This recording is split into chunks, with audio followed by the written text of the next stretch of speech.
तव चकाकिलन स्तुतिरम्बिके सकल शब्दमयी किल ते तनु निखिल मूर्तिषु मे भवदन्वयो मनसि जासु वही प्रसरासु च इति विचिन्त शिवे शमिता शिवे जगति जातमयत्न वशादिदं स्तुतिर्जापर्चन चिन्तन वर्जिता न खलु काचन कालकलास्ति मे अखंड मंडलाकारं व्याप्तं येन चराचरं तत्पदं दर्शितं येन तस्मै श्री गुरुवे नमः। नमस्कार, स्वागत है आपका आचार्य वाणी में। मैं आचार्य डॉक्टर विक्रमादित्य आपके साथ हूँ और आज हम बात करने जा रहे हैं मिथुन राशि वालों के लिए जुलाई के अंतिम भाव में, अंतिम समय में ग्रहों का योग किस प्रकार का बनने वाला है। देखिए, बुध प्रधान आपकी राशि और बुध आपकी राशि में इस वक्त विद्यमान है। बहुत दिन से अस्त चल रहे थे, वक्री चल रहे थे, अब मार्गी भी होंगे, उदय भी होंगे और साथ साथ कई सारे परिवर्तन का योग बनाएंगे जो आपकी राशि के दृष्टिकोण से नए अवसर प्रदान करने के योग बनाएंगे। आर्थिक मामलों में सहयोग प्रदान करने के योग बना सकते हैं, लेकिन क्योंकि बृहस्पति और शनि दोनों के दोनों बिगड़े हुए हैं तो जल्दबाजी में कोई फैसला मत कीजिएगा। लाभ मिलने के योग अवश्य बन रहे हैं, रुका हुआ धन प्राप्त करने के योग अवश्य बन सकते हैं। आपकी मेहनत, आपकी बुद्धि सही दिशा में आपको ले जाती दिखाई दे रही है, आय के नए रास्ते खुलती दिखाई दे रही है। जो लोग मार्केटिंग में काम कर रहे हैं, सेल्स में काम कर रहे हैं, मीडिया में काम कर रहे हैं, शिक्षा में काम कर रहे हैं, आईटी, लेखन इत्यादि ऑनलाइन क्षेत्रों में कार्य कर रहे हैं, उनके लिए बहुत अच्छे संकेत, क्योंकि बुध से जुड़े हुए कार्य हैं, इन सब में अच्छे संकेत देते दिखाई दे रहे हैं। वरिष्ठ अधिकारियों को सहयोग मिल सकता है, नई जिम्मेदारियां प्राप्त करने के सुयोग बनते दिखाई दे रहे हैं। शनि का वक्री होना कहीं ना कहीं कई मामलों में रुकावट उत्पन्न करने के योग बना सकता है, इसलिए थोड़ी बुद्धि का सहारा लिया तभी कहीं ना कहीं उन्नति का रास्ता बना पाओगे। नए लोगों से मुलाकात करने का योग साबित होता दिखाई दे रहा है। भविष्य के लिए लाभदायक योजनाएं बनाते दिखाई दे रहे हो। प्रतियोगी परीक्षाओं में जो विद्यार्थीगण साथ देंगे उनके लिए कुछ ना कुछ रास्ता खुलता दिखाई दे रहा है। ये बुध का परिवर्तन। छोटे व्यावसायिक यात्राएं लाभदायक सिद्ध हो सकती हैं, लेकिन कुछ हानि के योग बन रहे हैं, क्योंकि शनि और बृहस्पति का योग कहीं ना कहीं अभी अनिष्टकारी है। बिना सोचे समझे कुछ कमिटमेंट मत करना, इस बात का ध्यान रखना, वो कहीं ना कहीं फंसाने के योग कर सकते हैं। कार्यस्थल में विवाद की स्थिति उत्पन्न कर सकता है। अनावश्यक खर्चों पर कंट्रोल करना बहुत ज़रूरी है। इस वक्त इलेक्ट्रॉनिक्स, वाहन, कहीं ना कहीं घर की ज़रूरत सामान अचानक कहीं खर्चे बढ़ा सकते हैं। निवेश करने के लिए कई नई जानकारी प्राप्त करने की ज़रूरत है। शेयर मार्केट इत्यादि में कहीं कार्य करने में बहुत ज़्यादा सक्रियता, बहुत ज़्यादा अलर्ट होकर काम करने की ज़रूरत है।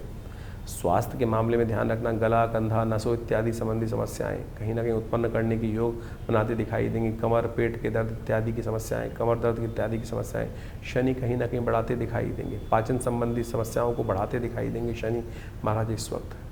कानूनी कामों में दस्तावेज बहुत ज़्यादा ध्यान रखने की ज़रूरत है। शनि कहीं ना कहीं आपको हार की तरफ ले जाते दिखाई दे रहे हैं, कार्यों को फंसाते दिखाई दे रहे हैं। शनि का उपाय करना बहुत ज़रूरी है इस वक्त। कौन से उपाय, खास उपाय करने की ज़रूरत है वो हम आपको बताएंगे समय के अनुसार से, कब आवश्यकता है, कौन सी तिथि में कौन से ग्रह परिवर्तन होने जा रहे हैं, उनको सही समझने की आवश्यकता है। बस ध्यान ये रखना है आपको कि महत्वपूर्ण निर्णय लेने से पहले अच्छे अनुभवी व्यक्तियों की सलाह लेकर कार्य करने का प्रयास करें। बृहस्पति जाग जाएंगे, उसके बाद बहुत सारी चीज़ ठीक हो जाएंगी, लेकिन अस्त हैं। जल्दबाजी में कोई आर्थिक निर्णय लेना भारी पड़ सकता है। किसी की बातों में आकर कोई निवेश कर लेने या बातें में चले जाना कहीं ना कहीं नुकसानदायक सिद्ध हो सकता है। आवेश में कोई कार्य न करें, धीरे से कार्य करने का प्रयास करें, ये सबसे बड़ी ज़रूरत है। इन बातों को ध्यान रख के कार्य करोगे तो अच्छा रहेगा। मिथुन राशि वालों के लिए 21 तारीख की बात कर लेते हैं। 21 तारीख के दिन मंगलवार का शुभ अवसर है। अष्टमी तिथि विद्यमान है। गुप्त नवरात्रि का योग चल रहा है। आषाढ़ के महीने की शुक्ल पक्ष की अष्टमी गुप्त नवरात्रों की अष्टमी मानी जाती है, और ऐसे में ग्रह नक्षत्रों के दृष्टिकोण से ग्रहों का योग आपके लिए विजय का योग बनाकर तैयार कर रहा है। बुध इस दिन विशेष तौर पर यदि समझें तो उदय होने जा रहे हैं। बुध का उदय होना आपकी राशि के दृष्टिकोण से कहीं ना कहीं राज्य से लाभ देता दिखाई दे रहा है, अवसरों से लाभ देता दिखाई दे रहा है। विद्वत्ता कहीं ना कहीं आपको लाभ देने की योग बना सकती है। बंद दरवाज़ों में बुद्धि जब सही रूप से बल्ब जल जाता है ना, बुद्धि का स्वामी जो है बुद्धि ही है, और बुद्धि का बल्ब जब जल जाता है तो कहीं ना कहीं भविष्य भी दिखना शुरू हो जाता है, और कहीं ना कहीं भविष्य के प्रति योजनाएं बनाकर कार्य करने के रास्ते भी स्वयं खुल जाते हैं। विदेश से संबंध प्राप्त करने के योग बहुत सुंदर रूप से आपकी राशि के दृष्टिकोण से बनता दिखाई दे रहा है। कहीं ना कहीं यात्रा से लाभ प्राप्ति के बहुत दिन से यदि आप कहीं ना कहीं विचार करते दिखाई दे रहे, करें ना करें, अब सही समय है। बृहस्पति के मार्गी होने के कारण, उदय होने के कारण से, बुध के मार्ग उदय होने के कारण से चीज़ें कहीं ना कहीं लाभ के रास्ते करें। ईश्वर का आशीर्वाद चाहिए, क्योंकि इस वक्त बृहस्पति महाराज कहीं ना कहीं उच्च के होकर अस्त चल रहे हैं, तो ईश्वर का आशीर्वाद अवश्य लेने का प्रयास करें। और जब बृहस्पति ताकत में ना हो तो कहा जाता है भगवती दुर्गा का सानिध्य लेना चाहिए। गुप्त नवरात्रि चल रहे हैं और विशेष तौर पर देवी भागवत के अनुसार से इस वक्त महिषाग्नि भगवती का ध्यान करते हुए, भगवती दुर्गा का ध्यान करते हुए, उनका पूजन करते हुए यदि दुर्गा सप्तशती का यज्ञ कर लें, पाठ कर लें, दुर्गा जी के मंत्रों का पाठ कर लें, कन्या पूजन कर लें, तो बृहस्पति को ताकत मिलती है और भाग्य जागने के योग बन जाते हैं। तो अवश्य करने का प्रयास कीजिए। छोटे छोटे उपाय हैं, इनसे कल्याण का योग बनेगा। 22 तारीख बुधवार का अवसर, नौमी तिथि विद्यमान है और ये नौमी बेहद खास है। भट्टली नौमी आखिरी अंशुसाया माना जाता है ग्रह नक्षत्रों के दृष्टिकोण से। इस गुप्त नवरात्र का अंतिम दिन है और इस दिन विशेष तौर पर भगवती महालक्ष्मी की आराधना करनी चाहिए। किस स्वरूप में? इंद्र ऐरावत पर आरूढ़ भगवती की महालक्ष्मी का जो इस दिन आराधना करता है, भगवती महालक्ष्मी का आशीर्वाद उसको मिल जाता है। ग्रह नक्षत्रों के दृष्टिकोण से इस वक्त आपकी राशि में विजय के योग बने हुए हैं। इस वक्त जिस मामले में भी हाथ डालोगे कहीं ना कहीं विजय के चांसेस अवश्य प्राप्त होते दिखाई दे रहे हैं। शनि कुछ ना कुछ अड़ंगे ज़रूर लगाएंगे, लेकिन भगवती कृपा यदि हो जाए, यदि भगवती दुर्गा का मंत्र जप करते हुए, दुर्गा दुर्गा आदिशनि उनके नामावली का पाठ करते हुए भगवती जहाँ पर कृपा भगवती की हुई तो भगवती अपने आप शनि को अनुकूल कर लेंगी। शनि की चिंता मत करो, भगवती का स्तवन करने का प्रयास करो, वो सबसे श्रेष्ठ रहेगा आपके लिए। 22 जुलाई को गुप्त नवरात्रि का अंतिम दिवस है और गुप्त नवरात्रि का अंतिम दिवस भट्टली नौमी के रूप में विद्यमान होता है। ये भट्टली नौमी समस्त अनिष्टों को दूर करने का योग बनाती है। अंशुज साया आखिरी माना जाता है और इसके बाद शुभ मुहूर्त समाप्त हो जाते हैं। फिर 4 महीने तक कोई मुहूर्त नहीं रहता है और ऐसे में भट्टली नौमी का योग जो है गुप्त नवरात्रि का अंतिम दिवस भी माना जाता है। इस दिन ऐन्द्रिय व्रत भी कहा जाता है। गुप्त नवरात्रि के नौमी दिवस पर जैसे महानवमी का सुंदर पर्व होता है, इस दिन ऐन्द्रिय व्रत के नाम से शास्त्र में वर्णित किया गया है। ये ऐन्द्रिय व्रत जो है कहा जाता है भगवती महालक्ष्मी ऐरावत पर सवार होकर जो है महालक्ष्मी का आशीर्वाद देने के स्वरूप में पदार्पण करती है और जो 9 दिन तक भगवती के विभिन्न स्वरूपों का ध्यान करते हुए, उनका पूजन करते हुए महालक्ष्मी के रूप में उनकी सुंदर आराधना करते हैं, उनके बहुत से मनोकामनाओं को पूर्ण करने के योग बनते हैं। हमने विवेकानंद योगाश्रम में इस बार जो है शतचंडी का सुंदर कार्यक्रम रखा। शतचंडी के सुंदर कार्यक्रम में माँ भगवती के विभिन्न मंत्रों का, दुर्गा सप्तशती के संपूर्ण 700 मंत्रों का यज्ञ नित्य प्रति रहा और इस नौमी के महाअवसर पर उनका दिव्य यज्ञ संपन्न रहेगा और भगवती की सुंदर उपासना, महालक्ष्मी जी की सुंदर उपासना समस्त अनिष्टों को निवारण करने के लिए रखी गई है। आप सब भी इस नवरात्रि के पूर्णाहुति के यज्ञ में पधारें और भगवती के निमित्त के सानिध्य में बैठकर उनका दिव्य यज्ञ करने का प्रयास करें। माँ आश्रम पर माँ भगवती का दिव्य स्वरूप विद्यमान है जो 500 साल पुराना है।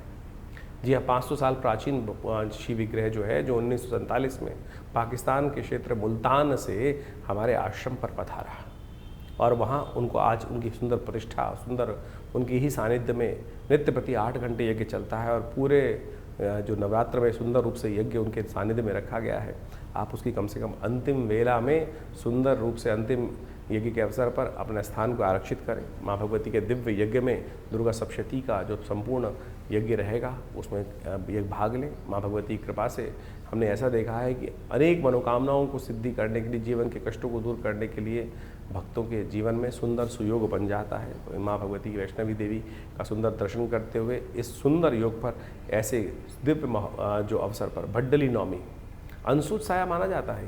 जो भी भगवती के समक्ष इस दिन सुंदर आराधना के रूप में करके यज्ञ इत्यादि के द्वारा अपनी आहुति समर्पण करते हैं, मनोकामना सिद्धि के योग बन जाते हैं। तो आप भी आइए, सादर आमंत्रित हैं इस यज्ञ में। जो फ़ोन नंबर्स नीचे चल रहे हैं उनमें फ़ोन करके अपने स्थान को आरक्षित करें। यज्ञ से भगवती की मन से अपनी मनोकामना रखिए, मनोकामना पूर्ति के सुंदर योग बनेंगे। 23 तारीख बृहस्पतिवार का अवसर, नौमी तिथि विद्यमान है और इस दिन ग्रहों ने परिवर्तन की चाल पकड़ ली है।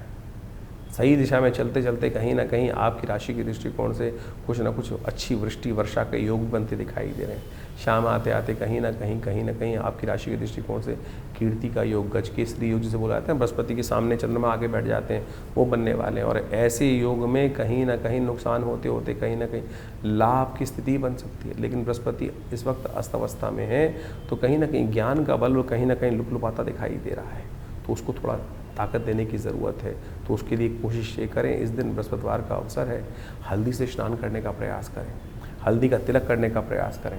हल्दी युक्त जल से स्नान करने से बृहस्पति को ताकत मिलेगी। स्वास्थ्य का विशेष तौर पर ध्यान रखना। अननेसेसरी की चिंतन नहीं करें, बहुत ज़्यादा चिंतन करने का प्रयास करें। चिंता कहीं ना कहीं करोगे तो फंस जाओगे, इस बात का ध्यान रखना। एंजाइटी मत पालो, धीरे धीरे रे मना धीरे सब कुछ हो, इस बात का ध्यान रखते हुए कार्य करना बहुत शुभ रहेगा। 24 तारीख की ग्रह गणना की बात करें तो शुक्रवार का अवसर है, दशमी तिथि विद्यमान है और इस दिन बुध की रही सही कसर जो खराब थी वो भी ठीक होने जा रही है। बुध होने वाले हैं मार्गी, और ये बुध मार्गी जब हो जाएंगे आपकी राशि के दृष्टिकोण से सही रास्ता, आगे बढ़ने के रास्ते आपको खुलते दिखाई देंगे। कर्म कांड के अनुसार से जैसे विशेष तौर पर सही स्थिति कर्म को करने का तरीका आपके बुद्धि में कई दिन से जो नहीं आ रहा था, अब वो सही रूप से सीधे रूप से आपके मनोमस्तिष्क में विद्यमान होता दिखाई दे रहा है। हो सकता है भविष्य को समझने की सही शक्ति आपके अंदर जो विचार आ रहे हैं उनको थोड़ा ध्यान देते हुए कार्य करें। इस वक्त आपकी शत्रु भी आपके मनोमस्तिष्क में सही विचार डालते दिखाई दे रहे हैं। इस वक्त शत्रुओं को निचोड़कर उन पर विजय प्राप्त करने के योग भी आपकी राशि में बनते दिखाई दे रहे हैं। बस थोड़ा सा ध्यान ये रखना है कि इस वक्त आपकी भाग्य जो है वो दो धारी तलवार पर चलता दिखाई दे रहा है। थोड़ी सी सावधानी घटी तो कहीं ना कहीं पैर फिसल भी सकता है। तो इस समय सबसे अच्छा रहेगा कि आपकी राशि के दृष्टिकोण से आप थोड़ा सा उपाय करते चलें, थोड़ा सा भगवान की कृपा प्राप्त करने का योग अवश्य बनाते चलें, क्योंकि आपकी राशि के दृष्टिकोण से इस वक्त बुध दस्त चल रहा है। तो हो सके तो किसी गुरुजन की सेवा करते चलें, गुरुजन का आशीर्वाद देते चलें, पीली चीज़ों का दान करते चलें, यह आपके लिए बहुत कल्याणकारी रहेगा। 25 तारीख का दिन शनिवार का दिन है, एकादशी का दिन है और उस दिन भगवान विष्णु शेष शैया पे जाने वाले हैं विश्राम करने के लिए। 4 महीने के लिए विश्राम करेंगे और आपकी राशि के दृष्टिकोण से शनि महाराज बहुत जल्दी वक्री होने जा रहे हैं और शनि वक्री होते ही आपकी राशि के दृष्टिकोण से बड़ा विचित्र खेल आपके साथ खेल सकते हैं। ध्यान रखना, उसका प्रभाव बड़ा विचित्र तौर पर रहने वाला है। शनि इस वक्त आपके दशम भाव में चल रहे हैं, राज्य भाव में चल रहे हैं और जो दृष्टि डाल रहे हैं वो कहीं ना कहीं कई सारी और वक्री होकर वहाँ और ज़्यादा शक्ति संपन्न हो जाएंगे। तो उनके विघ्नों को दूर करने के लिए भगवान का आशीर्वाद ज़रूर चाहिए होता है।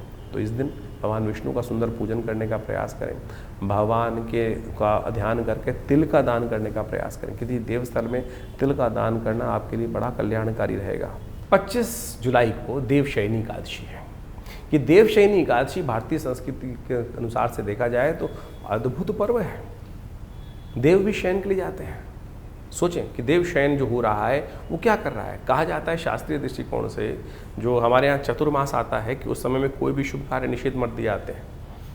संत महात्मा इत्यादि अपना भ्रमण बंद कर देते हैं। वर्षा ऋतु आ जाती है, वर्षा ऋतु में कहा जाता है कि एक जगह स्थान पर अपना ज्ञान अर्जन करने का प्रयास करना चाहिए, भगवान की स्तुति करनी चाहिए। सत्ता जो है वो भगवान विष्णु के हाथ से निकलकर शिव के हाथ में आ जाती है और उसके बाद सावन का सुंदर पदार्पण होता है।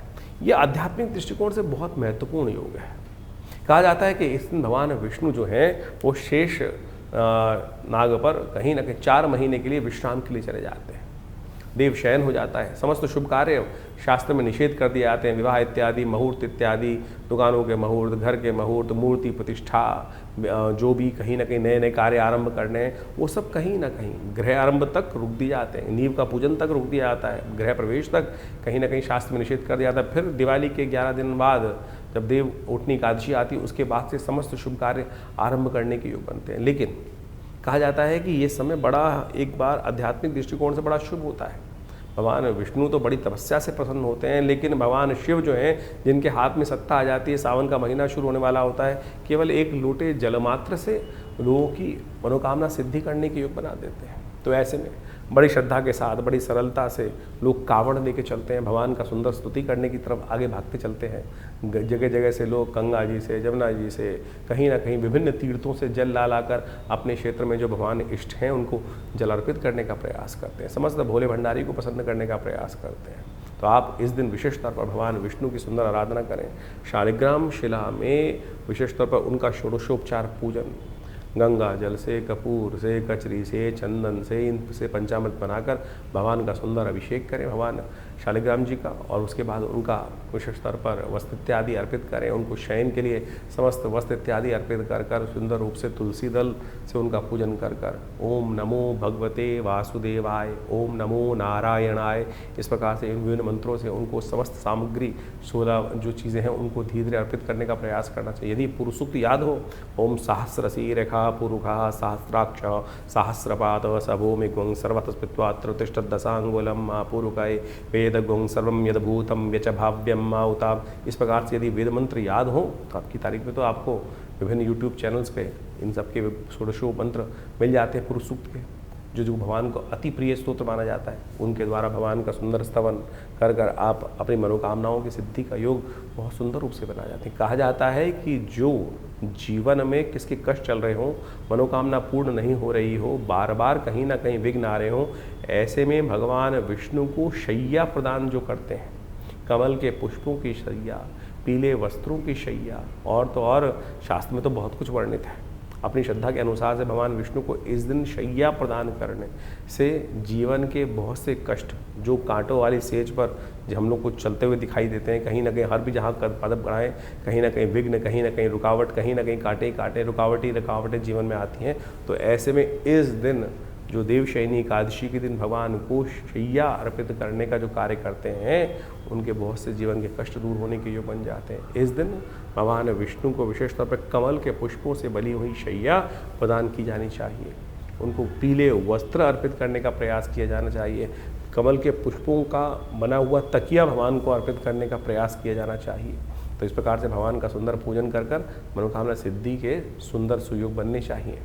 26 तारीख की ग्रह गणना भी समझ लीजिए। उस दिन रविवार का अवसर है, द्वादशी तिथि विद्यमान है। ग्रह नक्षत्रों के दृष्टिकोण से इस दिन सबसे बड़ा परिवर्तन ये होने जा रहा है कि शनि महाराज इस दिन जो हैं वो वक्री होने जा रहे हैं, चंद्रमा परिवर्तन करने जा रहे हैं। और ये दोनों ग्रहों का परिवर्तन आपकी राशि के दृष्टिकोण से देखा जाए तो एक नया रास्ता आपके समक्ष लाते दिखाई देंगे, संशय उत्पन्न भी करते दिखाई दे रहे हैं। तो इसलिए अपने पर विश्वास करना आपकी राशि के दृष्टिकोण से इस वक्त आवश्यकता है कि अपने विचारों को ध्यान देकर कार्य करने का प्रयास करना।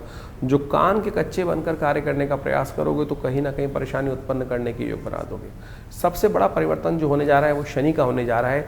आने वाले 4.5 महीने के लिए शनि महाराज वक्री होने जा रहे हैं। 10 दिसंबर तक शनि वक्र अवस्था में चलेंगे और ये वक्र अवस्था में चलकर आपकी राशि के दृष्टिकोण से देखा जाए तो कहीं ना कहीं ये वैसे दशम भाव शनि का अपना माना जाता है। जो जहाँ चल रहे हैं वो आपके लिए राज्य का भाव है और सम्मान का भाव है, पिता का भाव है। वो कहीं ना कहीं आपकी राशि के दृष्टिकोण से पिता से विमुख होकर, बड़ों से विमुख होकर, गुरु से विमुख होकर कहीं ना कहीं अपने रास्ते में कहीं ना कहीं परेशानी उत्पन्न करने की योग बना सकते हैं। कहीं ना कहीं आपकी राशि के दृष्टिकोण से शनि की जब चाल बिगड़ती है तो व्यक्ति सीधे रास्ते पे चलकर कहीं ना कहीं उल्टे रास्ते पे चलने का प्रयास कर सकते हैं। अपने चरित्र का बहुत ध्यान रखने का आवश्यक करना। लोग आपके प्रति कहीं ना कहीं हीन भावना मन में लाने का योग बना सकते हैं। इन दिनों आपकी राशि के दृष्टिकोण से ऐसा योग बनता दिखाई दे रहा है। नेगेटिविटी आपके अंदर जो कहीं ना कहीं है वो कहीं ना कहीं बाहर आकर कहीं ना कहीं परेशानी का सबब बनाती दिखाएंगे। शनि को मनाते चलो।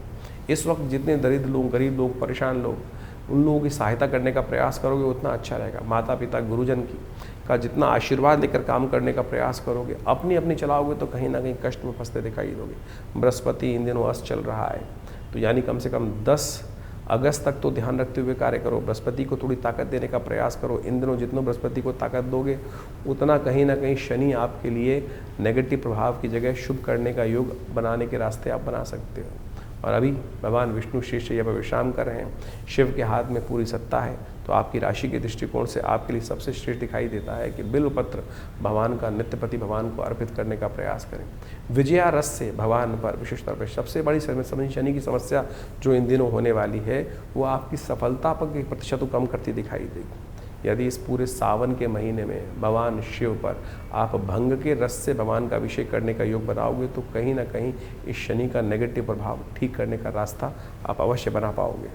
26 जुलाई को शनि महाराज वक्र अवस्था में जाने वाले हैं और ये करीब करीब 10 दिसंबर तक वक्री अवस्था में ही चलेंगे। ऐसे में ये 4.5 महीने का जो समय है विशेष तौर पर बहुत महत्व रखता है। हर राशि के दृष्टिकोण से आपको समझ लेना चाहिए कि विशेष तौर पर आपकी राशि के दृष्टिकोण से क्या प्रभाव उत्पन्न कर रहा है। अभी आपने समझा आपकी राशि के दृष्टिकोण से उसका क्या प्रभाव है।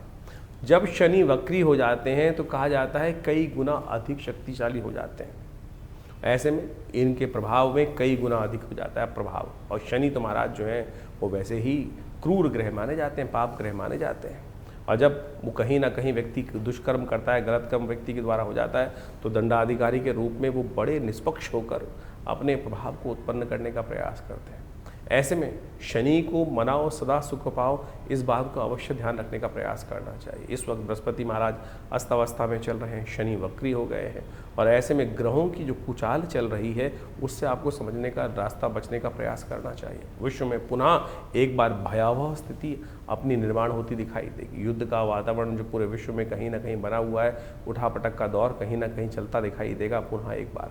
ऐसे में आपकी राशि के दृष्टिकोण से आपको कुछ खास उपाय अवश्य करने का प्रयास करना चाहिए। सबसे पहले तो ये अच्छा योग ये बन रहा है कि इस वक्त जो श्रावण का महीना आ रहा है, सावन के महीने में भगवान शिव की जितनी उपासना करोगे शनि के लिए उतना प्रसन्न का वातावरण बन सकता है। कहा जाता है कि जब शनि खराब चल रहा हो तो शनि की स्थिति को ठीक करने के लिए भगवान शंकर की कृपा में चले जाओ तो भावी मीट सके त्रिपुरारी। अब आपसे कोई ना कोई अपराध कहीं ना कहीं हम सबसे होता रहता है, कहीं ना कहीं कोई गलत कार्य हो गया तो शनि तो अपना प्रभाव से उसका फल देने के लिए आपको रहेगा। लेकिन जब जीवन में कोई ऐसा प्रभाव हो जाए जिसका रास्ता ना निकल रहा हो तो भगवान शंकर की उपासना। ऐसे में शनि ने जैसे ही वक्री मार्ग पर पदार्पण किया है, सावन का महीना शुरू होने वाला है, ऐसे में भगवान शंकर का तेलाभिषेक, तिल के तेल से भगवान का अभिषेक, जो मंत्र कहा गया है वो एक रुद्राष्टध्यायी के अंतर्गत का आया है, शन्नो देवी रविष्ट्रयापो भवन्तु पीतये शन्नो रविष्ट्रवन्तु नः। इस मंत्र का जप करते हुए भगवान शंकर का तेलाभिषेक यदि शनिवार के शनिवार भी आप करते चले जाओ, सत्य मानना कि शनि का कैसे ही नेगेटिव प्रभाव हो, अशुभ प्रभाव हो, वो अपना प्रभाव निष्क्रिय कर देते हैं। तो इसलिए अपने उस क्रूर प्रभाव से, कहीं ना कहीं पाप प्रभाव से आप बच सकते हैं। तो ऐसे में सबसे पहले तो सद्गुण को पालन करने का प्रयास करें, गलत काम ना करने का प्रयास करें, झूठ ना बोलने का प्रयास करें, किसी भी रूप से जो भी है उठापटक नहीं तो जीवन में कहीं ना कहीं योग बनता चला जाएगा। ऐसे में शास्त्र के दृष्टिकोण से अनेक उपाय शास्त्र में वर्णित किए गए। एक दिव्य उपाय है जिसका केवल लोग आज की तारीख में, कलयुग में यही पूछते हैं ना कि छोटा सा कौन सा उपाय है महाराज, तो हम आपको वो मंत्र बताने जा रहे हैं जिसको शनि स्तोत्र कहा जाता है। वो शनि स्तोत्र अद्भुत रूप से भगवान महाराज दशरथ जी के द्वारा, राम जी के पिता दशरथ जी के द्वारा देवासुर संग्राम से पहले रास्ते में जब जा रहे थे देवासुर संग्राम में भाग लेने के लिए, तो रास्ते में शनि के दर्शन होते हैं। तो ऐसे में भगवान महाराज दशरथ भगवान शंकर, भगवान शनिदेव की स्तुति करते हैं। वो दशरथ कृत शनि स्तोत्र कहा जाता है, और एक ही स्तोत्र महाराज शनि का पूरे शास्त्रों में विद्यमान है, और कोई स्तोत्र नहीं है, केवल दशरथ कृत शनि स्तोत्र मिलता है। और वो ऐसा अद्भुत है कि एक बार, केवल एक बार यदि व्यक्ति नित्य प्रति पाठ कर ले, श्रवण कर ले, सुन ले, तब भी शनि प्रसन्न हो जाते हैं, शनि अपना दुष्प्रभाव कभी नहीं दिखाते। तो वो इस प्रकार से हम आपके समक्ष हाथ बंद करके बैठे भगवान का सुंदर स्तवन करें। ओम नमः कृष्णाय नीलाय शितिकंठ निभाय च, नमः कालाग्निरूपाय कृतांताय च वै नमः, नमो निर्मांस देहाय दीर्घमश्रुजटाय च, नमो विशाल नेत्राय शुष्कोधर भयाकृते, नमः पुष्कलगात्राय स्थूल रोमणे यत वै नमः, नमो दीर्घाय शुष्काय कालं दृष्ट नमोस्तुते, नमस्ते कोडराक्षाय दुर्निरीक्षाय वै नमः, नमः घोराय रुद्राय भीषणाय कपालिने, नमस्ते सर्वभक्षाय बलिमुख नमोस्तुते, सूर्यपुत्र नमस्तेस्तु भास्करे भयदाय च, अधोदृष्टे नमस्तेस्तु संवर्धक नमोस्तुते, नमो मंदगते तुभ्यं हृस्तंशाय नमोस्तुते, तपसा दग्धदेहाय नित्यं योगरताय च, नमो नित्यं क्षुधार्ताय अतृप्ताय च वै नमः, ज्ञानचक्षु नमस्तेस्तु कश्यपात्मज सूनवे, तुष्टो ददासि वैराज्यं रुष्टो हरसि तत्क्षणात्, देवासुरमनुष्याश्च सिद्धि विद्या धरोरगा, त्वया विलोकिता सर्वे नाशं यान्ति समूलता, प्रसादं कुरु मे देव वराहोऽहम् उपागता, एवं अस्तु तदा सौरिग्रहराजो महाबला। ये इस प्रकार से शनि स्तोत्र है।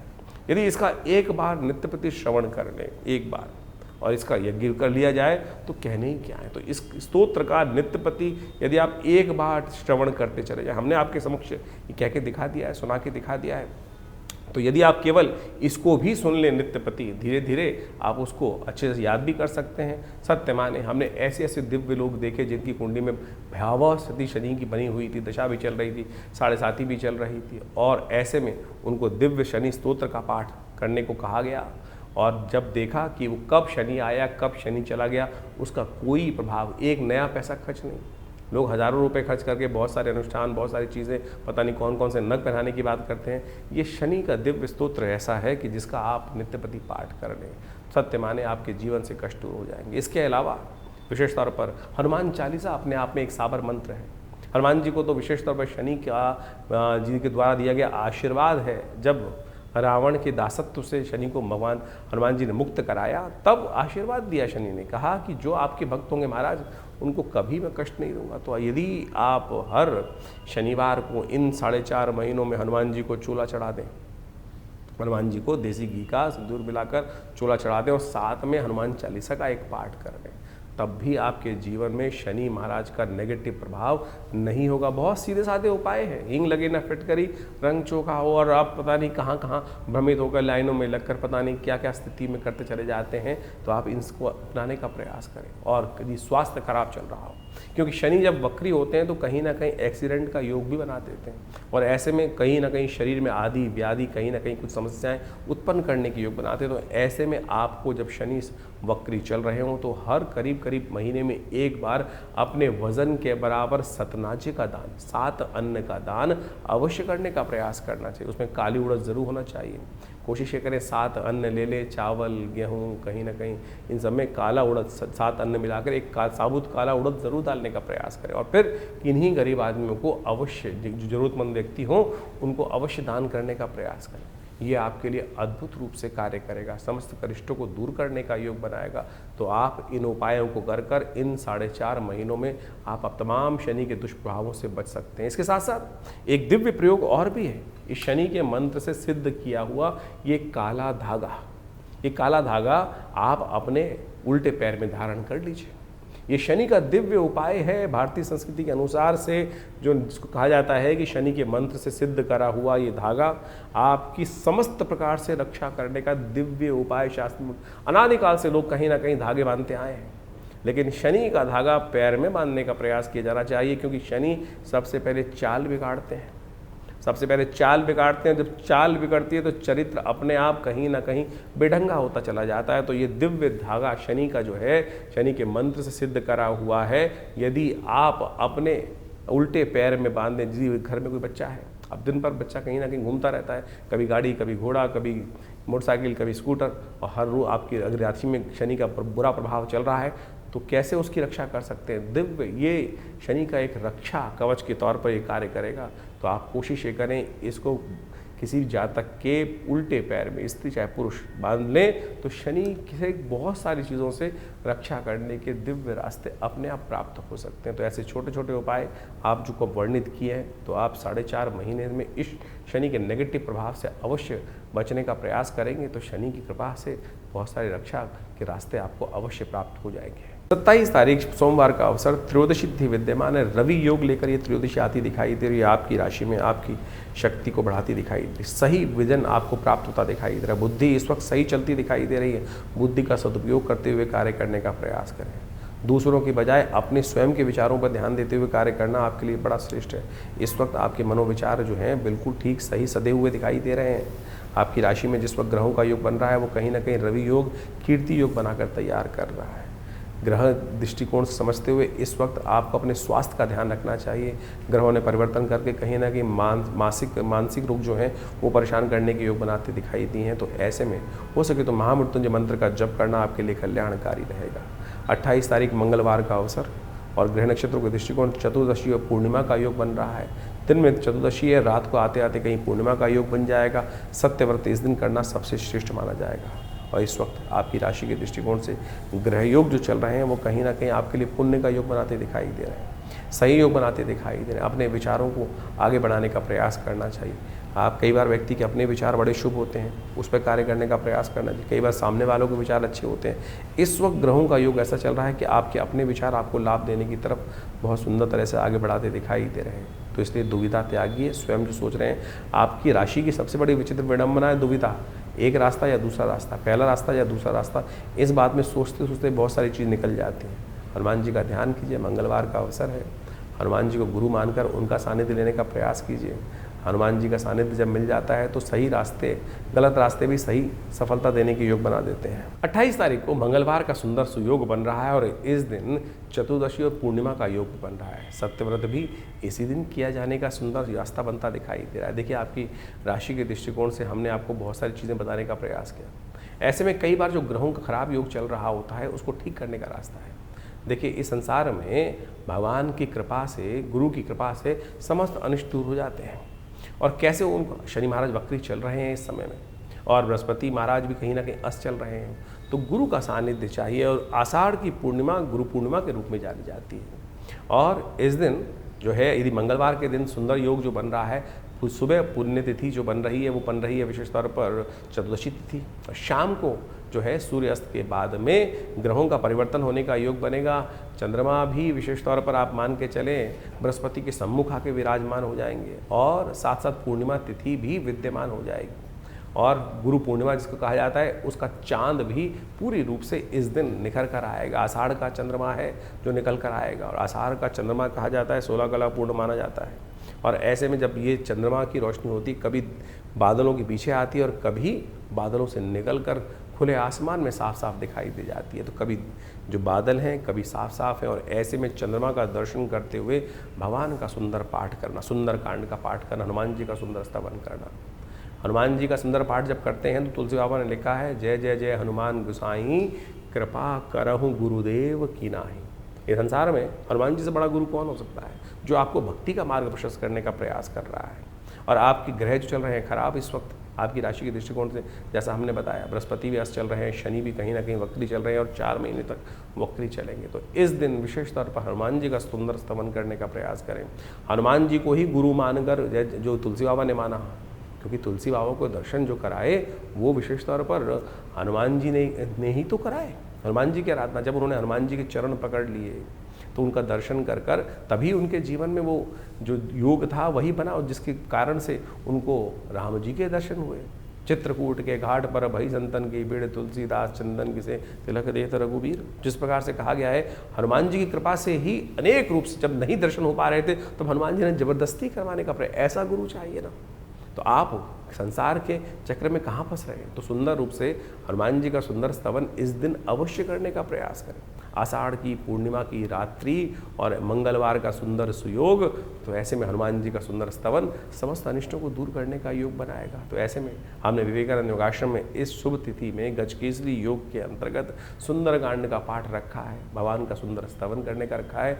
और तुलसी बाबा ने तो यहाँ तक कहा है, और देवता चित्त न धरहि, हनुमत से ही सर्व सुख करहि। तो सुंदर रूप से इस कार्यक्रम में भाग लें, हनुमान जी का सुंदर स्तवन करें, सवामणि का भोग रहेगा, हनुमान जी का सुंदर यज्ञ रहेगा, और हनुमान जी के गुरु के रूप में जो स्वीकार कर लेगा उसका तो बेड़ा पार होना परम सुंदर रूप से है। संकट कटे मिटे सब पीरा, जो सुमरे हनुमत बल बीरा। तो अपने समस्त अनिष्टों को दूर करने के लिए इधर उधर मत भटको, हनुमान जी का सुंदर स्तवन करने का प्रयास करो। आप भी अपने नाम से इस सुंदर कार्यक्रम में भाग ले सकते हैं। व्यवस्थाएं आपके सामने दी गई हैं, फ़ोन नंबर्स दिए गए हैं। आप आइए, सुंदर रूप से हनुमान जी का स्तवन करने के लिए इस दिन अवश्य पधारें। हनुमान जी की सिद्ध मूर्ति विवेकानंद योगाश्रम में सदगुरु आचार्य श्री केशव देव जी के द्वारा प्रतिष्ठित की गई है। उनका दर्शन कर लेने से, उनको सुंदर सिंदूर चढ़ा लेने से कई सारी भ्रांतियाँ लोगों के मनो मस्तिष्क में हैं। स्त्रियों को हाथ नहीं लगाना चाहिए, और कुछ ये बहुत सारे लोग, देखिए वैसे तो मूर्ति को किसी को हाथ नहीं लगाना चाहिए ये, लेकिन यदि पुजारी के रूप में आप उपस्थित हैं तो शुद्ध पवित्र होकर मानस पूजा सुंदर रूप से कर हनुमान जी का सुंदर स्तवन करने का प्रयास यदि करेंगे तो बहुत ही कल्याणकारी रहेगा। भक्त के लिए कोई जाति नहीं है, कोई वर्ण नहीं है, कोई भक्त समस्त वर्णों के हैं। समस्त प्रकार से सरलता से जो हो वही भक्त बन जाता है, वही सदा कल्याण का योग बनाता है। तो इस गजकेसरी योग में हनुमान जी का सुंदर स्तवन आपके समस्त अनिष्टों को दूर करने का योग बनाएगा। 29 तारीख बुधवार का अवसर, पूर्णिमा तिथि विद्यमान है, गुरु पूर्णिमा का योग लेकर आती दिखाई दे रही है, आषाढ़ी पूर्णिमा का योग बन रहा है। ऐसे में ग्रह नक्षत्रों के दृष्टिकोण से आपके लिए गजकेसरी योग बल्कि विद्यमान हो रहा है। और ये योग ऐसा है कि दुविधा छोड़ दो, सही मार्ग सोचो तो सही मार्ग में, यदि दुविधा में फंसे रहोगे तो कुछ नहीं मिलने वाला। इस वक्त आपके मनोमस्तिष्क में जो है कि लोक सुधारूं या परलोक सुधारूं, ऐसा करता हूं तो लोक सुधरेगा और ऐसा करता हूं तो परलोक। तो ऐसे में कोशिश ये करो, परलोक सुधारने की बाद में सोच लेना। इस वक्त लोक में है, लोक सुधारने का प्रयास करो, परलोक का काम गुरु पे छोड़ने का प्रयास करो। गुरु जी का सानिध्य प्राप्त कर लोगे तो परलोक भी गुरु सुधार देंगे। तो गुरु पूर्णिमा का यही सुंदर अवसर है। दुविधा इस वक्त जो मन में चल रही है, उस दुविधा को त्याग के सत्य मार्ग की तरफ चलने का आपको जब जहाँ जिस वेश में हो उस कार्य को करने का प्रयास करना चाहिए। थोड़ा सा इमोशनल पॉइंट ऑफ व्यू से अपने आप को स्ट्रांग रखते हुए कार्य करने का प्रयास करें। इस वक्त मन जो है वो कहीं ना कहीं फिलॉसफी टच में जाता दिखाई दे रहा है। बहुत सारी सांसारिक बातों से हटकर कहीं ना कहीं ऐसे दूसरों की बातों से कहीं ना कहीं दिल पर अंदर आघात होता दिखाई दे रहा है, उसको त्यागो, गुरु की शरण में चलने का प्रयास करो। गुरु पूर्णिमा भारतीय संस्कृति में एक अद्भुत दिवस है। आषाढ़ मास की पूर्णिमा के दिन गुरु पूर्णिमा का योग बनता है और भारतीय अध्यात्म संस्कृति में कहा जाता है कि जिस व्यक्ति ने अपने जीवन में गुरु नहीं बनाया तो उस जीवन में उस व्यक्ति के द्वारा कोई भी शुभ कार्य करने का अधिकार उसको मिलता नहीं है। एक बार नारद जी भ्रमण करते हुए शास्त्र के दृष्टिकोण से कहा जाता है कि विष्णु लोक पहुँचे और जब विष्णु लोक पहुँचे भगवान के दर्शन करने के लिए तो भगवान से कुछ वार्तालाप करी। वार्तालाप करने के बाद संतुष्ट हुए तो वहाँ से निकले वहाँ से श्रीमन नारायण का स्मरण करते हुए, ओम नमो नारायण करने का मंत्र जप करते हुए। जैसे ही नारद जी वहाँ से गए तो भगवान विष्णु ने अपने पार्षदों से कहा कि जहाँ ये नारद जी खड़े हुए थे उस जगह को पवित्र करने का प्रयास, पवित्र करो, वहाँ गोबर से लीप कर उस स्थान को पवित्र करो। ये स्थान अपवित्र हो गया। बाई चांस देव योग से नारद जी देव ऋषि थे, वापस आ गए भ्रमण करते हुए। कुछ और मन में शंका हुई और देखा तो जहाँ वो खड़े थे उसको पवित्र किया जा रहा है भगवान की आज्ञा से। तो उन्होंने भगवान के समक्ष बड़ा विचित्र प्रश्न किया, क्या प्रभु मैं अपवित्र हूँ जो आपने मेरे जहाँ स्थान पर खड़ा था? बोले हाँ नारद, तुमने किसी को गुरु बनाया नहीं इसलिए तुम अपवित्र हो। और जो व्यक्ति गुरु नहीं बताता है, गुरु के दर्शन नहीं चलता है, अपने गुरु मंत्र नहीं लेता है, वो अपवित्र ही माना जाता है। उसके स्थान जहाँ खड़ा हो उस स्थान पर खड़े होने की आज्ञा किसी को नहीं है, वो स्थान अपवित्र हो जाता है। तो उन्होंने बड़े विनम्रता से भगवान से पूछा नारद जी ने कि प्रभु अब क्या करूँ, किसको गुरु बनाऊँ? तो उन्होंने कहा किसी को भी गुरु बना सकते हो, तुम्हारी श्रद्धा है, जिसको तुम गुरु बनाओगे उसके अनुसार से चलने का प्रयास करो। जीवन में समस्त अनिष्टों को दूर करने का योग बन जाएगा, आपके जीवन में कल्याण का योग बनेगा। आपको मंत्र जप का अधिकार भी गुरु मंत्र की दीक्षा लेने के बाद, गुरु दीक्षित होने के बाद ही मिलता है इस संसार के अंदर। लोगों ने नहीं समझा। भगवान की आज्ञा के अनुसार नारद जी ने कहा महाराज किसको बनाऊँ? तो भगवान ने भी लीला रची। भगवान ने लीला इस प्रकार संसार को ज्ञान देने के लिए रची। कहा जाता है भगवान ने कहा नारद तुम पृथ्वी लोक पे जाओ और जो सबसे पहले व्यक्ति मिले उसी को अपना गुरु मानो और फिर उनसे दीक्षित होकर उनका मंत्र जप करके उन्हीं से आगे जीवन की दशा लेने का प्रयास करो। फिर आओगे तो फिर पवित्र माने जाओगे। नारद जी भूलोक आते हैं और वहाँ मृत्यु लोक में उनको सबसे पहले एक व्यक्ति जिसके दर्शन होते हैं, प्रभु की माया थी। वो दर्शन होते ही एक व्यक्ति, गाँव का व्यक्ति, गरीब व्यक्ति रास्ते में जा रहा था, चप्पल उसने सिर पर रखी हुई थी और अब भगवान की आज्ञा थी, सबसे पहले उन्हीं के दर्शन हुए तो उन्होंने ही नमन किया महाराज। अब भगवान की आज्ञा के अनुसार से, भगवान की माया के अनुसार से उन्होंने उनको नमन किया और कहा महाराज आप मुझे आपको मैं अपना गुरु धारण करना चाहता हूँ। तो सीधे साधे व्यक्ति ने कहा कि महाराज मेरे की क्या बिसात मैं आपको शिक्षा दूँ, आप तो स्वयं इस सुंदर स्वरूप में विद्यमान है, मेरी क्या बिसात। लेकिन बोले नहीं मेरी इच्छा है, मैं आपसे ही दीक्षित हूँ। तो उन्होंने उनसे दीक्षा ले ली। जो मंत्र दिया उस मंत्र को उन्होंने ले लिया। उस मंत्र को जप करने के लिए जो भी बना, उसके बाद भगवान घूमते घामते फिर पहुँचे भगवान विष्णु के पास। भगवान विष्णु से उन्होंने कहा कि प्रभु आपकी आज्ञा के अनुसार से मैं मंत्र दीक्षित ले आया। बोले नारद जी किससे दीक्षा ली आपने? तो महाराज वहाँ पर एक व्यक्ति मूर्ख रूप में था और गंवार था, अनपढ़ था और सिर पे चप्पल रख के जा रहा था। बड़ा मूड लग रहा था, कहीं ठीक नहीं लग रहा था, लेकिन आपकी आज्ञा थे, मैंने उनसे दीक्षा ले ली। भगवान ने कहा नारद तुमने बड़ा अपराध किया। गुरु का इस प्रकार से अपमान करना, कहा जाता है घोर नरकादि लोगों को पूरी 84 लाख योनि तुम्हें भोगनी पड़ेंगी और उन सब की त्रास है तुमको भोगनी पड़ेगी। अपने तुमने इतना प्रभाव, इतना निष्क्रिय कार्य जो है, ऐसा कार्य किया है कि जो विशेष तौर पर तुमको अपराध बोध भी नहीं है इसका। नारद जी ने क्षमा मांगी कि प्रभु क्या करूं अब?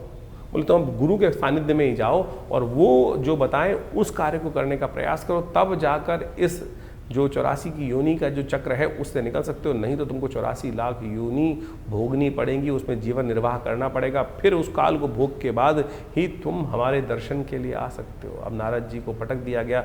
वापस उस जगह पर लाकर नारद जी देव इच्छा से, प्रभु की इच्छा से फिर दोबारा गुरु के सानिध्य में पहुँचते हैं और उनके समक्ष बैठकर अपने समस्त भाव को उपस्थित करते हैं। तो उस व्यक्ति ने सुना नारद जी को और कहा नारद चिंता क्यों करते हो? क्यों चिंता तुमको? इसका कारण, इस कष्ट का निवारण बहुत आसान है। नारद जी को नहीं समझ में आया था, लेकिन उस दिव्य आत्मा ने कहा नारद जी कोई चिंता मत करो, ये पहाड़ सामने दिखाई दे रहा है, इस पहाड़ पर तुम 84 लाख योनियों के जो है समस्त चित्रकला निर्वाहो और ऊपर से लौटते हुए नीचे आकर लौट आओ, नीचे आकर। महाराज जी को बड़ा आश्चर्य हुआ कि इस व्यक्ति ने मुझे इतना दान बताया और कहा कि पूरा ऊपर से लेकर उन 84 लाख योनियों के नाम लिखकर समस्त व्यवस्था बनाई और फिर लौटते लाटते ऊपर से लेटते हुए नीचे आते हुए उन सब में भोगते हुए उनको कहा जाता है कि वो समस्त 84 लाख योनि भोगने के बाद पुनः पहुँचे और वो जो श्राप था, जो अपराध किया था, उससे निवृत्त हुए। तो जो कहा गया ना, गुरु गोविंद दोनों कड़े काके लागू पाऊँ, बलिहारी गुरु आपनो जिसने गोविंद दियो मिलाए। इस शास्त्र में कथा इसलिए वर्णित की गई है कि आप सदमार्ग पर उस सरलता से प्राप्त कर सकते हैं गुरु के सानिध्य में। तो आप कोशिश ये करें, अपने जीवन में गुरु मार्ग मंत्र का अवश्य जप करने का प्रयास करें। भगवान से मिलने का मार्ग भी गुरु निर्देशित कर सकते हैं। तो आप बड़े बड़े चमत्कार हैं गुरु मंत्र के, शास्त्र में जो वर्णित हैं उनको हमें जीवन में देखने का प्रयास करना चाहिए। जीवन के कष्ट, इस संसार के कष्ट गुरु मंत्र के द्वारा है। कबीर जैसे संतों ने भी, जिनको कहा जाता है कि वो अध्यात्म में फंसते ही नहीं थे, वो तो विशेष तौर पर कहा जाता है कि जिस प्रकार से राम को भी उपासना करने का मंत्र जो उन्होंने जपा, जिस प्रकार से उनको नास्तिकवाद की बात की जाती है, उन्होंने भी रामानंद जी के चरणों में लेटकर उनके मुख से जो राम नाम निकला उसको ही गुरु मंत्र मानकर दीक्षित होकर उनका जप करने का प्रयास किया। अब लोगों ने उस मंत्र दीक्षा को भी नहीं समझ पाए तो कहानी के रूप में तो आप सत्य माने कुछ और लोग मान देते हैं। भ्रांति उत्पन्न करना बड़ा आसान है, सरलता जीवन में मार्ग पे चलना बड़ा मुश्किल माना जाता है। इसलिए कोशिश ये करें, इस कथा के माध्यम से हमने गुरु मंत्र की दीक्षा का, गुरु का चमत्कार आपके समक्ष रखने का प्रयास किया। मंत्र दीक्षा बड़ी चमत्कारी होती है।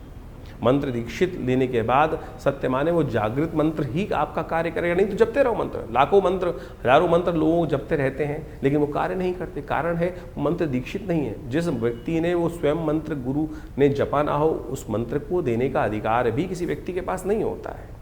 तो अनेक अनेक प्रकार के मंत्र हैं, शास्त्रों में लाखों मंत्र विद्यमान हैं। आपके लिए कौन सा योग्य है, कौन सा मार्ग आपके लिए चलना श्रेष्ठ है, किस मार्ग पर चलकर आपको सफलता मिलेगी, किस मार्ग पर चलना आपके लिए भारी हो सकता है, वो आपकी योग्यता के अनुसार गुरु ही बता सकते हैं।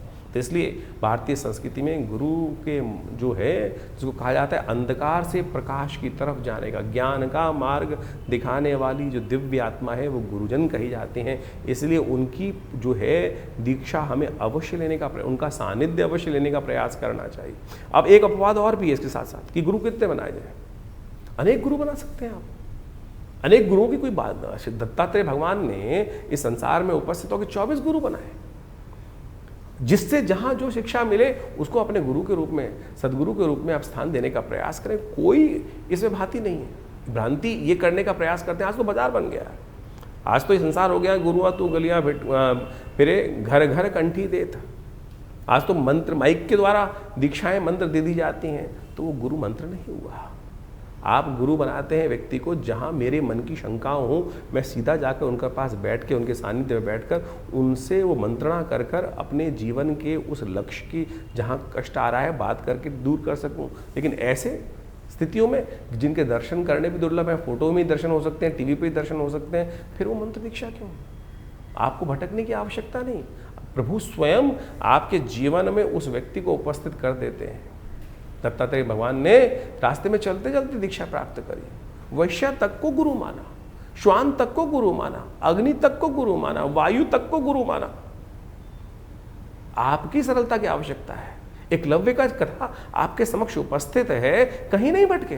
गुरु द्रोण के पास जाने की उनके सामर्थ्य नहीं थी, क्योंकि वो राजकुमारों को दीक्षा देने के लिए कटिबद्ध थे, वो बाहर दे ही नहीं सकते थे। ऐसा नहीं कि गुरु द्रोण ने नहीं देना चाहा, लेकिन वो कटिबद्ध थे, वो राज्य आज्ञा से बंधे हुए थे कि राज्य पुरुष, क्योंकि वहाँ पर वो जिस प्रकार से उन्होंने शपथ ले रखी थी कि मैं केवल राजपुरुषों को ही, अर्जुन को ही सर्वश्रेष्ठ धनुर्धर बना के भीष्म के समक्ष उन्होंने प्रतिज्ञा ली थी ये बात। लेकिन एकलव्य ने ऐसा उदाहरण उपस्थित किया कि गुरु की मूर्ति बनाकर ही उन्हीं से समस्त दीक्षा मूर्ति के माध्यम से ही ले ली। तो साध्य जो है, जो साधक है, उसको अपनी साधना पर चलने के लिए उस साध्य की तरफ जाना है।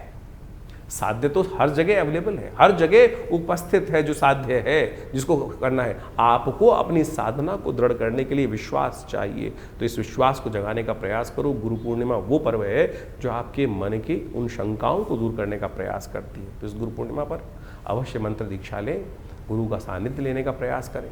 भगवान का की इच्छा से समस्त कष्टों को दूर करने का योग आप अवश्य बना पाएंगे। 30 तारीख गुरुवार का अवसर प्रतिपदा तिथि विद्यमान है। आषाढ़ समाप्त होकर सावन शुरू हो रहा है। सावन के कृष्ण पक्ष की प्रतिपदा आरंभ हो रही है और सावन का जो प्रतिपदा का साथ जो आरंभ हो रहा है वो बहुत सुंदर ग्रह नक्षत्रों के साथ शुरू हो रहा है। लेकिन मन कहीं ना कहीं आपकी राशि के दृष्टिकोण से इस वक्त फंसा हुआ है थोड़ी सी हीन भावनाओं में। सब कुछ होते हुए भी हम अपने पास जो चीज़ें उसको पहचानने में कहीं ना कहीं दुविधा उत्पन्न करते दिखाई दे रहे हैं। दुविधा को त्यागो, अपने पास जो अच्छी चीज़ें उनको देखने का प्रयास करो, अपनी शक्ति को पहचानने का प्रयास करो, तब सब कुछ ठीक करने की शक्ति आपको हो सकती है। इन तमाम चीज़ों को ठीक करने के लिए आपकी राशि के दृष्टिकोण से हमें सबसे श्रेष्ठ दिखाई देता है कि आपको भगवान शंकर का स्तवन करते हुए भगवान शंकर पर विशेष तौर पर जो है दूर्वा अर्पित करने का प्रयास करना चाहिए। इस वक्त मानसिक अवसाद जो है थोड़े परेशान करते दिखाई दे रहे हैं। कांडात जो सही दूर्वा अंकुर है वो भगवान शंकर को अर्पित करने का प्रयास करना चाहिए। वो बहुत शुभ योग आपके लिए बनाएंगे। 30 तारीख से सावन का सुंदर महीना शुरू हो रहा है और इस समय में जब भगवान विष्णु शेषशय्या पर विश्राम में चले जाते हैं और समस्त राज सत्ता जो है भगवान शिव के हाथ में आ जाती है, शिव को प्रसन्न करने के अद्भुत दिन होते हैं। ये 30 दिन का सावन मनोकामनाओं को सिद्धि करने का योग बनाता है। चाहे जीवन में कैसे ही कष्ट हो, चाहे आकांक्षाएं हो, कैसी आकांक्षा हो, इस संसार में मनुष्य रूप में ही आप जन्म लेकर उन इच्छाओं को, आकांक्षाओं को, उन मन के भावों को, मनोकामनाओं को सिद्धि करने का योग बना सकते हो। और किसी रूप में नहीं जाके, किसी संसार में किसी और योनि में न जाकर आप मनोकामनाओं को पूर्ण करने का योग नहीं बना सकते, इस मनुष्य रूप में बना सकते। सावन का वो सुंदर महीना है। जिसने भी भगवान शिव को भजा है उनकी समस्त मनोकामनाएं सिद्धि करने के सुंदर सुयोग प्राप्त हो जाते हैं। जल से यदि मन में तुष्टि चाहते हो तो भगवान शंकर का अभिषेक जल से इस सावन के महीने करने का प्रयास करो। यदि समृद्धि चाहते हो तो कहा जाता है कि दूध के द्वारा अभिषेक करने से पुष्टि प्राप्त करने के योग बन जाते हैं। और यदि जीवन में समस्त संपदाओं का सुख चाहते हो, वाहन, घर, घोड़ा इत्यादि समस्त प्रकार की निधियाँ चाहते हो तो रुद्री के अंदर कहा गया है कि दही के द्वारा भगवान का अभिषेक करने का प्रयास करना चाहिए। यदि ग्रहों का अशुभ प्रभाव चल रहा हो तो कहा जाता है कि भगवान का अभिषेक भस्म के द्वारा करने का, भस्माभिषेक जो होता है ना, उसके द्वारा करने का हमें प्रयास करना चाहिए। उससे जीवन के सत्य के प्रति हमारी आकर्षण शक्ति बनती है, सही रूप से मंत्र की सिद्धि प्राप्त करने का योग बन जाता है। यदि धन, वैभव इन सब की प्राप्ति करना चाहते हो तो कहा जाता है कि भगवान का सुगंधित गंध के द्वारा, गंधोदक के द्वारा, इत्र के द्वारा भगवान का जो अभिषेक करता है उसकी मनोकामना सिद्धि का सुंदर सुयोग बन जाता है। कहा है सुगंधिम पुष्टिवर्धनम, सुगंधि युक्त जल से, सुगंधित तेल से यदि भगवान का अभिषेक करने का प्रयास करोगे तो इस प्रकार की मनोकामना सिद्धि का सुंदर योग बन जाता है। यदि आपकी शत्रु बाधाएं आपको बहुत परेशान कर रही हैं तो तेल के द्वारा भगवान का सुंदर अभिषेक इस सावन के महीने में हमें करने का प्रयास करना चाहिए। ये मनोकामना सिद्धि को पूर्ण करने के लिए अद्भुत योग बनाकर आपकी राशि में इस प्रकार से हजारों औषधियाँ हैं। शहद के द्वारा, पुष्पों के द्वारा, मट्ठे के द्वारा, इच्छू रस के द्वारा, गन्ने के रस के द्वारा, दूध के द्वारा और तो और अनार के रस के द्वारा, विभिन्न औषधियों के द्वारा अनेक मनोकामनाओं की सिद्धि के लिए समय समय पर लोग यज्ञ इत्यादि रुद्राभिषेकात्मक यज्ञ करने का सुंदर प्रयास करते हैं जीवन के समस्त कष्टों को दूर करने के लिए। यदि स्वास्थ्य संबंधी समस्या चल रही हो तो कहा जाता है कि दूध के द्वारा भगवान शंकर के महामृत्युंजय मंत्र का जप करते हुए इस सावन के महीने में यदि अनुष्ठान किया जाए तो भगवान की कृपा से कैसी ही दिव्य कोई परेशानी हो जो कहीं ना कहीं ठीक ना हो रही हो उसके भी ठीक होने के रास्ते प्राप्त हो जाते हैं। तो हमने विवेकानंद योगाश्रम में इन पूरे 30 दिनों में, सावन के पूरे 30 दिनों के लिए नित्यपति शाम को रुद्राभिषेक रखा है। सामूहिक तौर पर समस्त भक्तगण एकत्र होकर भगवान शंकर का रुद्राष्टाध्यायी के द्वारा नित्यपति भगवान का अभिषेक विवेकानंद योगाश्रम में हम हमारे द्वारा स्वयं समस्त भक्तों के साथ मिलकर किया जाएगा। भगवान का बड़ा दिव्य, बड़ा विशाल भगवान शंकर का शिवलिंग है और उनका पूजन हम बड़ी श्रद्धा के साथ समस्त लोग मिलकर करते हैं। आप भी स्वयं इस कार्यक्रम में भाग लेने के लिए नित्यपति आश्रम पर पधार सकते हैं। ये सावन का सुंदर सुयोग आया है और इस समय ग्रहों की स्थिति बड़ी विकसित चल रही है। एक जीवन में क्षणभंगुर है जीवन, कभी भी कहीं ना कहीं एक छोटी सी त्रुटि से पता नहीं कहाँ से कहाँ जीवन की दिशा मुड़ जाती है। भगवान की कृपा से, भगवान के सानिध्य में रहकर हमको क्षण क्षण को जीवन को जीने का प्रयास करना चाहिए।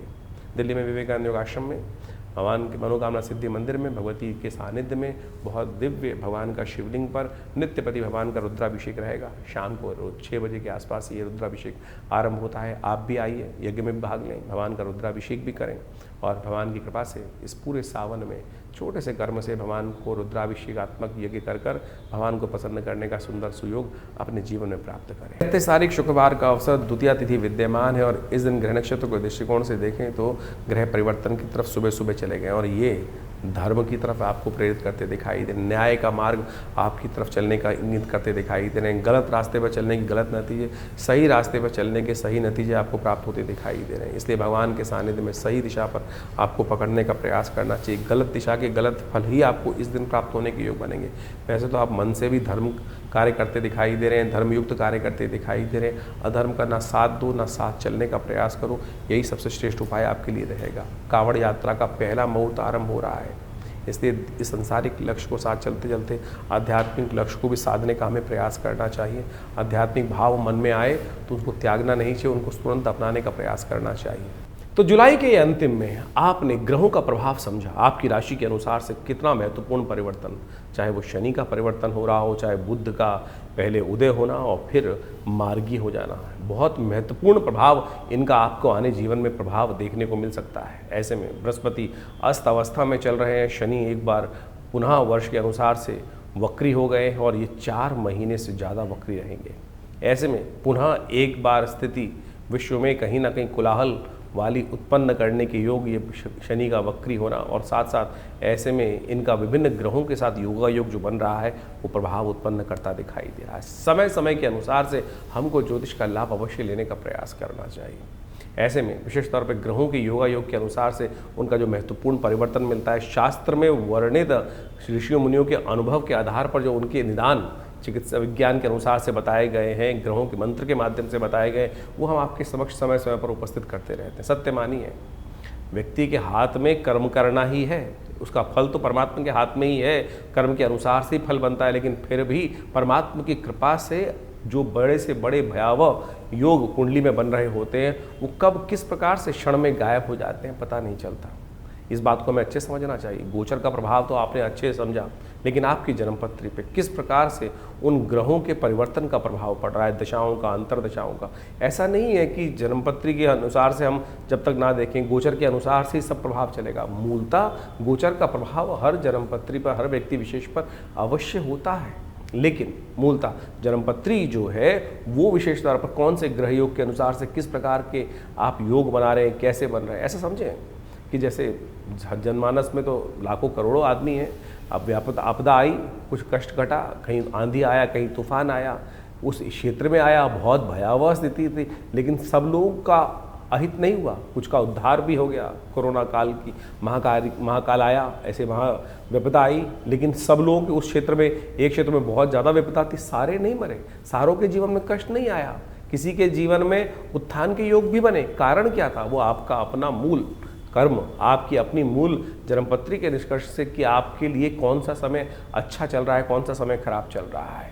तो ऐसे भयावह काल में भी हम उन्नति कैसे योग बना सकते हैं और अच्छे काल में अपने ग्रहों को किस प्रकार से और अच्छा कर सदमार्ग की तरफ, सही मार्ग की तरफ तेजी से आगे बढ़ने के योग बना सकते हैं, वो जन्मपत्री का जन्म ज्योतिष विज्ञान का एक चमत्कारिक विषय है। इसलिए हमें अपने जन्मकाल के अनुसार से, date of birth, time of birth, place of birth के अनुसार से जो खाका बनता है, दशाएं, महादशाएं, अंतरदशाएं, इन सबको देखते हुए, देश काल परिस्थिति को समझते हुए भविष्य को देखने का प्रयास करना चाहिए और उससे बहुत कुछ पूर्वाभास हो सकता है, बहुत सा पूर्वाभास पहले हो जाता है और उसको समझकर हम अपने समय के अनुसार से अपने रास्ते को सही रूप से चुन सकते हैं। जैसे एक व्यक्ति पढ़ाई कर रहा है किसी क्षेत्र में, उसका भाग्य तो कहीं किसी और क्षेत्र में लिखा था उन्नति का, लेकिन वो भटकते भटकते कभी ये, कभी वो, कभी वो, कभी वो, वहाँ पहुँचता है, वो अंत में जाकर जो जिससे किस्मत जागनी थी वहाँ पहुँचता है, फिर उस पर कार्य करता है। और फिर अगर ज्योतिष के दृष्टिकोण से पहले ही जान लिया जाए कि इस व्यक्ति के लिए कौन सा मार्ग सबसे श्रेष्ठ है और उसको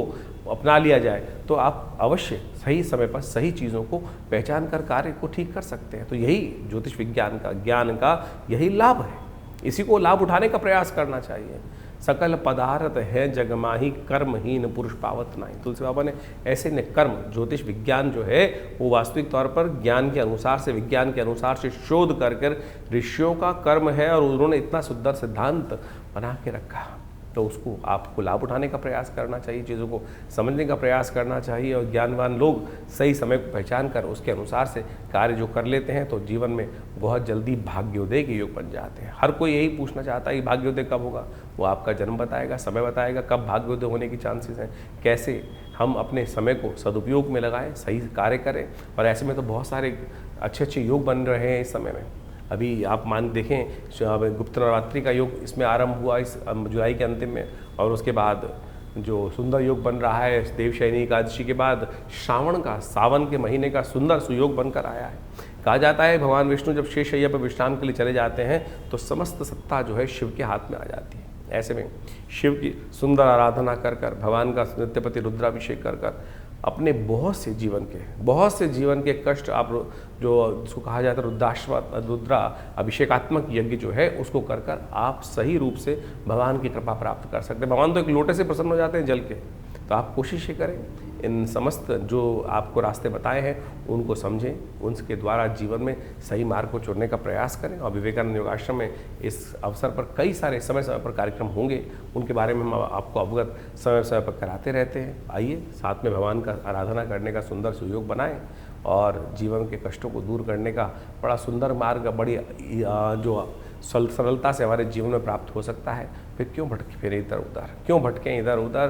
तो इसलिए कोशिश ये करें सही मार्ग को चुनने का प्रयास कीजिए, भगवान की कृपा से कल्याण होगा, समस्त जीवन के कष्टों को दूर करने का सुयोग बनेगा। हमारे विवेकानंद योगाश्रम के माध्यम से हमने बहुत सारी पुस्तकों का प्रकाशन किया है, क्या क्यों कैसे और कब, चमत्कारों की कुंजी, इसके साथ देखिए क्या कहते हैं सपने, और चमत्कारिक योग मुद्रा विज्ञान, और तो और ऐसे ऐसे विषय हैं, मानो या ना मानो। ये ऐसे अद्भुत पुस्तकें हैं कि जिनके माध्यम से आप बहुत सारे रहस्यों को जीवन में समझ सकते हैं। अब इस पुस्तक के बारे में बात करें, क्या क्यों कैसे और कब, जीवन में क्या करें क्या ना करें, खाना कब खाएं कब ना खाएं, पानी कैसे पिएं कब ना पिएं। आज आप सोशल मीडिया पे इतनी भरमार हो गई है, हर कोई अपने अपने अनुसार से आपको चीज़ों को समझाने का प्रयास कर रहा है। कोई कहता है सुबह उठते पानी पियो, कोई कहता है मत पियो, क्या तो कोई कहता है क्यों पियो, पानी भी विकार उत्पन्न करते हैं। कितना पानी पीना चाहिए, कब नहीं पीना चाहिए, ये योग विज्ञान के माध्यम से भारतीय संस्कृति में इतनी सुंदर तरह से बताया गया है। आज इतनी विचित्र विडंबना हो गई है कि सबके सब कहीं ना कहीं कुछ ना कुछ निर्दिष्ट करते चले जा रहे हैं। कोई एक व्यक्ति कुछ बोलता है, कोई कहता है दूध पीना चाहिए, कोई कहता है दूध नहीं पीना चाहिए, कोई कहता है पानी कितना पीना चाहिए। हमने इस पुस्तक के माध्यम से, योग विज्ञान के माध्यम से ऊषा पान विधि कही गई है। 100 अंजुलि पानी पीने के लिए शास्त्र में विधान कहा गया, पानी किस प्रकार से पीना चाहिए और कैसे पिएं, कब ना पिएं, कौन से महीने में क्या खाएं क्या ना खाएं। यहाँ तक भारतीय संस्कृति, अभी वर्षा ऋतु चल रही है, वर्षा ऋतु के अनुसार से शास्त्र में कहा जाता है कि भैया सावन हर्रे भादो तिक्त, सावन में हरी सब्जी नहीं खानी चाहिए, हरी जो पत्ते वाली सब्जी है उसको खाने से परहेज करना चाहिए। और उसको आज से नहीं, अनादिकाल से भारतीय संस्कृति में इन सब सिद्धांतों को बता दिया गया था। और तो और यज्ञ विज्ञान कैसे आपके जीवन में लाभ दे सकता है, और बहुत सारी और समस्या, नज़र लग जाए कैसे उसको दूर करें, इस सब संबंध में इन पुस्तकों में हमने अद्भुत रूप से इन समस्त ज्ञानों को देने का प्रयास किया है, इन सब बातों को चर्चा करने का प्रयास किया है। तो आप इनके विषय को यदि ये समझेंगे तो इतने सुंदर तरीके से मुख कैसे धोएं, पानी कितना पिएं, स्नान कब करना चाहिए, स्नान कैसे करना चाहिए। भारतीय संस्कृति में स्नान के बारे में सबसे पहले स्नान करना, पानी डाल के आ गए, ये तो स्नान नहीं हुआ ना। स्नान किस प्रकार से किया जाए, कैसे आपके बहुत सारे घमौरिया इत्यादि बहुत सारी और समस्या स्किन की डिजीज आती है, यदि सही रूप से स्नान कर लिया जाए तो कहा जाता है कि बहुत सारी स्किन की समस्याएं उस स्नान से ही ठीक हो सकती हैं।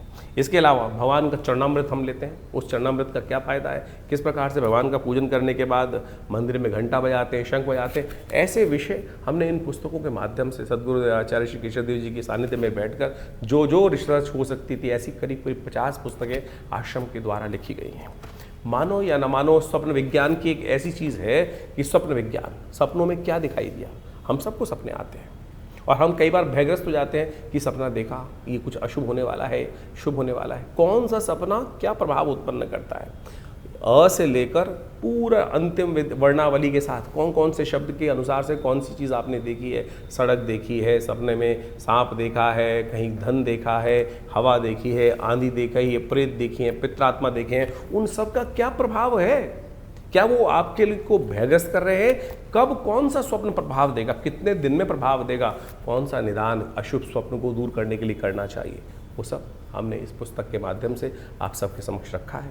तो आप इन पुस्तकों को पढ़ें और देखिएगा सही रूप से आपके जीवन में जो अज्ञान की जो एक समय चल रहा है, अंधकार का, अज्ञान का, उसको ठीक करने का रास्ता आपको केवल इस पुस्तक के माध्यम से ही मिल जाएगा। तो ऐसी ऐसी बहुत सारी पुस्तकें हैं। एक ये पुस्तक है चमत्कारिक मुद्रा विज्ञान। ये हमारा अपना विषय है। पूरे विश्व में हमने इस विषय को पहुंचाया कि मुद्राओं के द्वारा कैसे विभिन्न रोग ठीक कर सकते हैं। कान के दर्द से लेकर हृदय रोग जैसी परेशानियों को ठीक करने के लिए ये मुद्राएं चमत्कार अपना प्रभाव दिखाती हैं। विवेकानंद हॉस्पिटल इस संबंध में बहुत अद्भुत कार्य कर रहा है। दिल्ली में 100 बेड का हॉस्पिटल संस्थान के द्वारा बनाया गया है, जो भारत सरकार के पैनल पे भी है, दिल्ली गवर्नमेंट के पैनल पे भी है। और हर रोज़ करीब 100 और 200 लोग यहाँ पर आकर अपना इलाज करवाते हैं प्राकृतिक चिकित्सा के माध्यम से, बिना किसी औषधि के, इन मुद्राओं के द्वारा, ध्यान योग के द्वारा। तो आप इस आश्रम पर जुड़ें और इन समस्त जो है, हमारी वेबसाइट भी आप जा सकते हैं vivekanandnaturecure.com, www.vivekanandnaturecure.com।